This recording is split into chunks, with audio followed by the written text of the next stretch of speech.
Hey, welcome back to the tip of the day. So I'm going to show you my bedroom again, and I'm going to give you some quick decorating ideas on a budget that you can do to decorate your bedroom. I am in no way a decorator, but I do have some tricks that I use to try to make the room look okay without spending a lot of money. So here we go.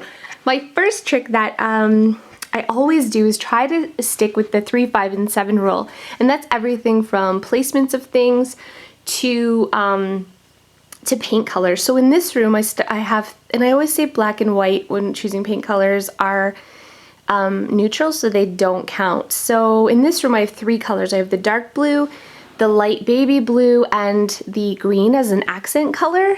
And so when I'm choosing, when I only have 3 colors, I can't really go wrong when I'm out shopping. I sort of can stick within that palette.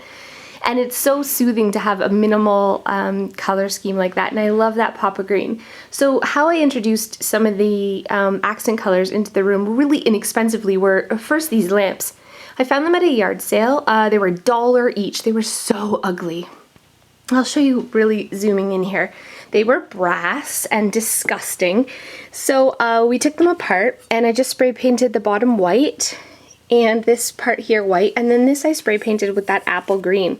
I gave it a couple coats and then wet sanded. Wet sanding is using, it's like this black sandpaper. It's very fine grit. You soak it in water to sand it, and it takes out all the bubbles from the sandpaper, from the spray paint I mean, and it gives it like this smooth look, like you bought the lamp like that. So literally $1 lamp. It looks fantastic, and I love that I could customize the color.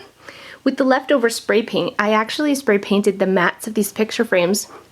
I picked them up really inexpensively, and I love that the mat was so huge. Like, the matting is so big on that, but it was like tie-dyed brown and like all these horrible ugly colors. And so I knew I could spray paint it, so I just took it out, laid it on the grass on a blanket, and spray painted them. And then it's another way of adding a punch of color.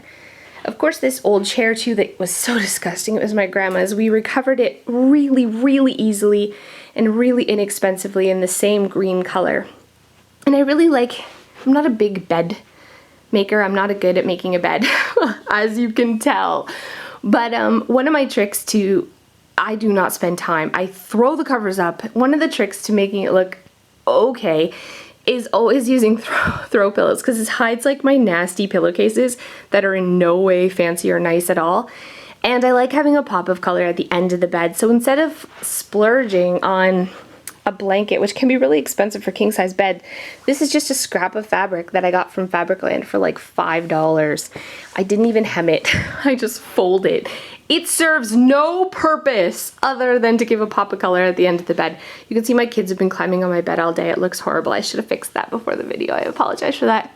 We just roll with it here. Anyways, we went to IKEA this past weekend, and we actually got these new end tables, which I love. Our end tables before were like filing cabinets that we used forever because they worked. But I really liked these ones because they're sort of open. And I'm like I'm like, everything has to have storage. And my husband's like, why don't we just have something that looks a little more open so it's not so, there's so much furniture in here. So I totally went with that one, and I love it because there's still storage in here. But anyways, we also picked up this. Oh my god, I love it so much. It kind of like, this bed is just a plain old mattress and box spring that we had. And we made this headboard using plywood and covered it with quilt batting, and then covered it with a white material. We stapled it behind, and then we drilled holes in it to add buttons to give it a custom look. The button kit you can get from any fabric store, and we used it with the same fabric we used for the curtains that I made, and the pillows, and the same fabric that we covered for just staple gunned around bead like corkboard.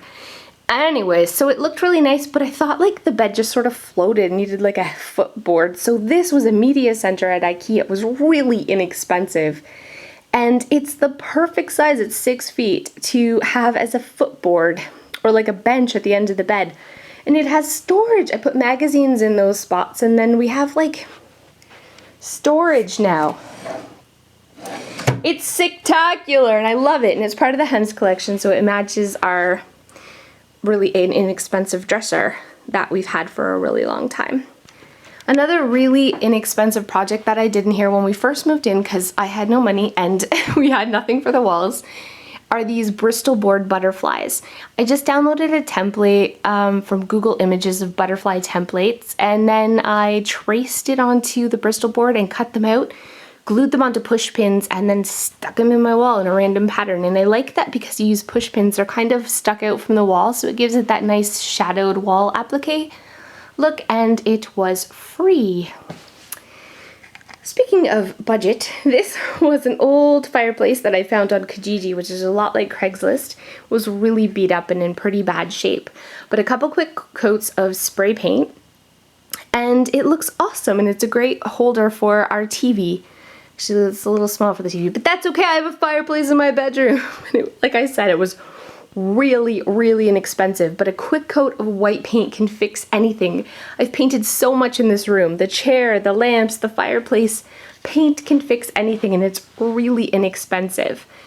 Another inexpensive thing I did in the room recently was this. I wanted a full-length mirror, but I could not find a white one anywhere. So then I found this one at Target. It was $10. It's one of those behind the door mirrors.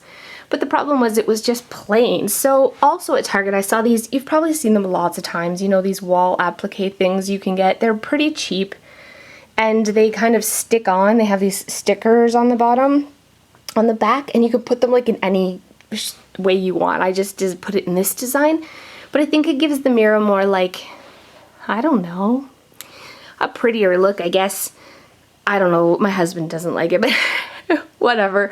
I have a full-length mirror, and I think it looks kind of neat that it's a little bit different, not just a plain mirror. And again, that was like under $20 for that. I always love to have fresh flowers, but they're expensive. So I'm not like a fake flower person, but a fake flower that looks kind of real are always hydrangeas. I think that's what these are called. You know those fake hydrangeas? They're the one, you can actually even get real dried ones, but they're the one fake flower that, in my opinion, looks real-esque. So those aren't real, but I like having flowers, and I don't want to have to spend money for flowers all the time, so I have fake hydrangeas, I know. But anyway, so those are some ways, quick decorating tips. Those are letters that I just found at the dollar store and spray painted white. We hung them on with nails and then filled and painted again. So, I mean, the decor in this room was really, really inexpensive, and it's one of my favorite rooms in the house. Hope you had some tips that you could learn too. Remember the 3-5-7 rule. I forgot to tell you, symmetry. So important. I'll show you really quickly. Symmetry is the trick. Every designer's trick, well, the designers who don't know how to design use symmetry. And what that means is if you have a table on one side, you want a table of equal height on the other side, lamp, centering it in the room. You can see my 3-5-7 rule. I keep 3 things on the dresser, and just sort of balance all your focal points. So in your room, your bed's usually your focal point, so you want it in the middle, and then you want even things on either side to create symmetry. Quick tip, you probably already know, if you really know how to decorate, you don't need to use symmetry, but I don't, so I do, and it looks okay. So anyways, those are some decorating tips. We'll see you next time.